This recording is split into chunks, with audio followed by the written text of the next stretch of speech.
નમસ્કાર દર્શક મિત્રો, પાટણ જિલ્લાના રાધનપુર ખાતે આવેલ શ્રી વઢિયાર વાગડ ચોરાડ આહિર કેળવણી મંડળ ખાતે શ્રી વઢિયાર આહિર કેળવણી મંડળ રાધનપુર દ્વારા નવા વર્ષનો સ્નેહ મિલન સમારોહ યોજાયો અને આહિર સમાજના કર્મચારી સન્માન અને માર્ગદર્શન સેમિનાર 2025 યોજાયો।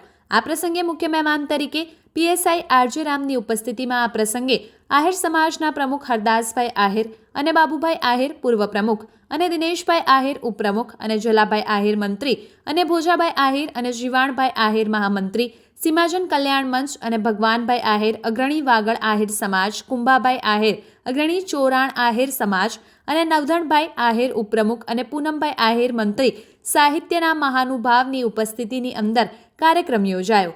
આ પ્રસંગે સમાજમાં શિક્ષણનો વેગ વધે, સમાજ શૈક્ષણિક બને તેવી ચર્ચાઓ કરવામાં આવી હતી અને આહિર સમાજના કર્મચારી મંડળની આ પ્રસંગે આરજે રામ પીઆઈની અધ્યક્ષતામાં સમાજમાં શિક્ષણનો વેગ વધે તેના માટે અગત્યની મીટિંગનું પણ આયોજન કરવામાં આવ્યું હતું। મોટી સંખ્યામાં લોકો ઉપસ્થિત રહ્યા હતા।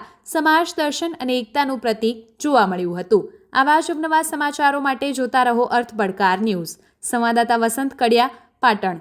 જોતા રહો અર્થ પડકાર ન્યૂઝ અને અમારી ચેનલને લાઇક, શેર ને સબસ્ક્રાઇબ કરવાનું ભૂલશો નહીં।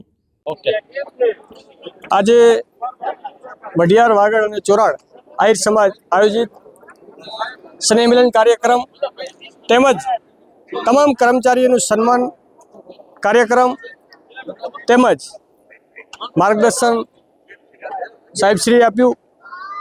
આવનારા દિવસોની અંદર આહિર સમાજ કેવી રીતે વધારે શિક્ષિત બને અને સમાજને ઉપયોગી બનવા માટે સમાજના તમામ કર્મચારીઓએ આજે સમાજનું બીડું ઝડપ્યું છે।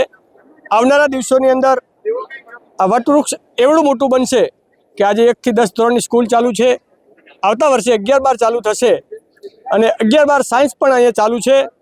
આવનારા દિવસોમાં અમારા સમાજના મંત્રી શ્રી ત્રિકમભાઈ જ્યારે શિક્ષણ સાથે જોડાયા છે એટલે રાયમલભાઈ જે વાત કરી હતી કે સમાજની અંદર કોલેજ સુધી પણ આગળ વધી શકશું અને દર વર્ષે અમે દિવાળી સ્નેહ મિલન કાર્યક્રમની અંદર અલગ અલગ કર્મચારીનું સન્માન કરીએ છીએ।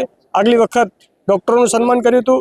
જે રીતે સમાજને ઉપયોગી કઈ રીતે બનાય એ વાત લઈ સમાજને સંગઠિત કઈ રીતે બનાવાય એ રીતે આજે આગળ વધ્યા છીએ। આવનારા દિવસોમાં સમાજ એક રહે, સંગઠિત રહે, એ જ વાત। જય હિન્દ, જય ભારત।